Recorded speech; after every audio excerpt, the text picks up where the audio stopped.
Salam salam outsider, le débrief commence maintenant.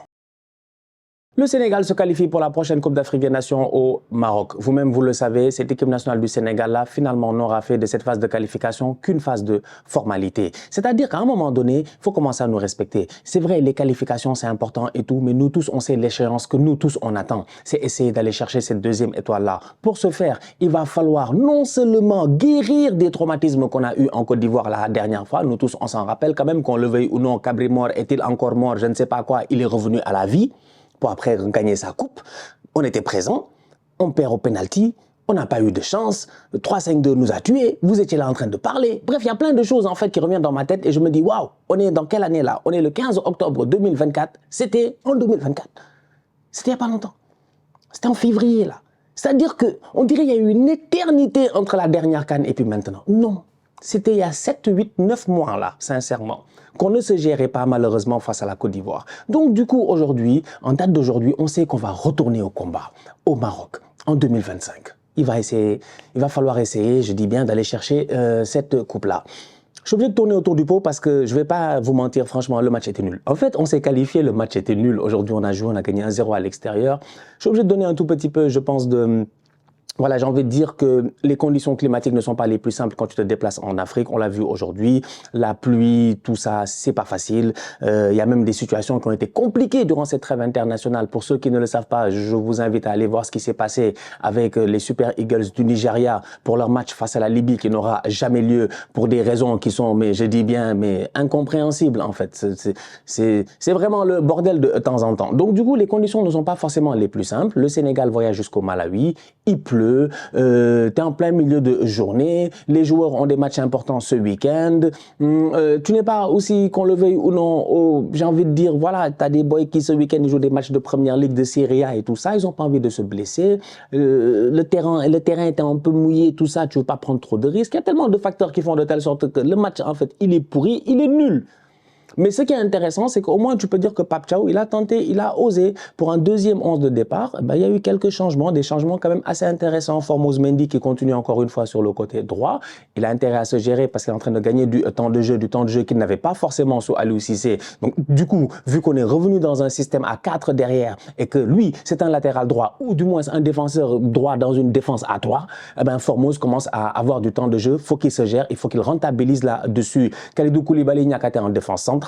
Le boy Diouf, très bon, très intéressant. Moi, j'aime bien ce genre de latéraux là. En fait, le boy, tu sens qu'il a beaucoup d'insouciance. Il prend souvent la ligne. Il sait faire pas mal de choses en fait, c'est-à-dire centre à mouvement, centre à l'arrêt, dédoublement. Il y a pas mal de choses en fait aujourd'hui qu'il a fait qui étaient assez intéressantes. Et je trouve même que franchement, si Sadio Mané collait encore un peu plus cette ligne gauche là, comme j'ai eu l'occasion de le dire la dernière fois lors du match aller face au Malawi, tu aurais encore beaucoup plus de combinaisons sur le côté gauche. Malheureusement, tu as un Sadio qui petit à petit commence à drifter. Je dis bien à drifter, on dirait qu'il y a un courant marin ou quoi que ce soit qui l'emporte, commence à drifter vers le centre, donc ça crée une genre de surcharge dans le centre où tu as Boulaye Dia, Nicolas Jackson, Sadio Mané, il y a trop de boys qui sont là-bas, alors que je pense qu'on peut jouer un peu plus sur le côté gauche avec Diouf, mais Diouf franchement aujourd'hui il a fait un très bon match, il est en train de s'imposer, c'est bien, son début de saison dans son club aussi et à l'image de ce qu'il nous a montré aujourd'hui, donc c'est pas des lol, le boy il s'est joué au football et il est intéressant. Au milieu de terrain il y a eu quelques changements aussi par rapport au dernier match. Gana Gueye a joué aujourd'hui, il n'a pas fait son meilleur match. On connaît Gana Gueye, on connaît son potentiel. On a eu de bien meilleurs matchs de Idrissa Gana Gueye, donc on espère que voilà, ça c'était juste un petit, voilà, j'ai envie de dire un petit match de tocard. Il peut mieux faire, On connaît Gana, franchement, il peut mieux faire. Des quelques ballons perdus, machin, tout ça au milieu de terrain aujourd'hui, c'était pas trop clair. Mais d'un autre côté, tu te dis que cette équipe de Pape Thiaw là, il tente.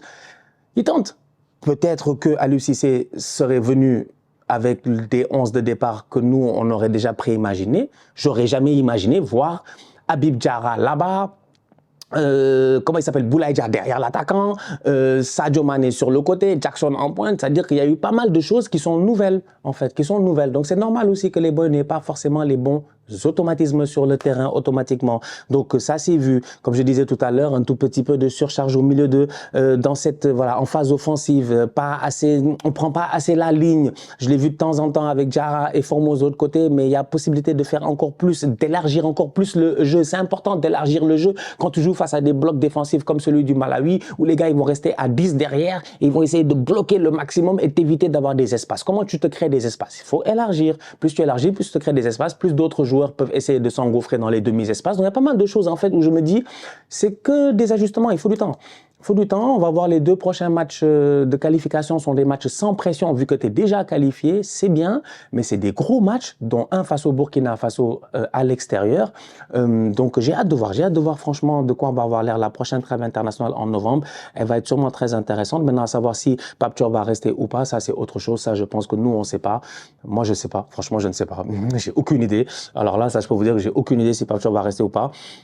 Mais on peut dire que c'est un Pape Thiaw qui tente, un Pape Thiaw qui est ambitieux, un Pape Thiaw qui n'a pas peur forcément de bousculer certaines choses, tu vois. Pour moi c'est comme ça que je vois ça. Je vois un gars qui se dit, bon, ben, c'est ma chance, c'est maintenant ou jamais. Donc j'ai intérêt à m'imposer, à faire valoir mes opinions, ma patte, mon style, montrer aux gens que je suis là pour tenter sa chance. Parce que jusqu'à présent, on n'a pas encore choisi de coach sur le long terme. On ne sait pas qui va venir sur le long terme. On te parle de certains profils, mais on te parle aussi de problèmes de salaire, de tout ça, etc. Je ne sais pas. Pour moi, on va voir. On va voir là où ça va nous mener. Mais pour le moment, franchement, j'ai bien aimé ces 2 premiers matchs de Pape Thiaw là, avec 2 11 de départ, différents, avec 2 systèmes de jeu un tout petit peu différents. Aujourd'hui, ça a plus, j'ai envie de jouer dans ce 4-2-3-1 là, mais avec vraiment, j'ai envie de dire, Gana Gueye devant la défense, PMS un tout petit peu entre les lignes, Habib Diarra sur le côté droit, Sadio Mané sur le côté gauche, Boulaye derrière Jackson, tu vois, il y a des choses qui étaient assez intéressantes. La dernière fois, c'était Iliman qui était à la place de Boulaye, mais Iliman, il est beaucoup plus mobile, il est différent, donc en termes de jeu, ça t'apporte quelque chose de différent aussi, tu vois. Est-ce que c'est pertinent d'avoir 2 attaquants, d'avoir Boulaye et Jackson dans le même match? Je ne sais pas. Il y a pas mal de choses que moi, je pense qu'aujourd'hui, Pape Thiaw, c'est un gars sérieux, je pense. Donc, il va s'asseoir calmement, il va regarder les vidéos, il va analyser l'affaire, il va réfléchir, il va cogiter. En fait, l'affaire, c'est il faut cogiter. Hein. Nous, on n'est pas des tocards. Donc, on s'attend à avoir des résultats. 2 matchs, 2 victoires, c'est bien. Dans le jeu, il y a beaucoup d'améliorations à faire, beaucoup d'automatisme à aller chercher. Mais je trouve ça intéressant. Sinon, individuellement, j'aimerais parler rapidement, encore une fois, de Pape Gueye. Vous avez vu sa rentrée? Voilà. Vous avez vu sa rentrée, franchement.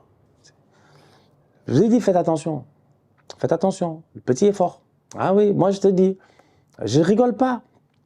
Je suis à 2 doigts d'appeler Arteta, de lui dire Thomas Partey, son contrat finit dans 6 mois. Ramène-moi Pape Gueye.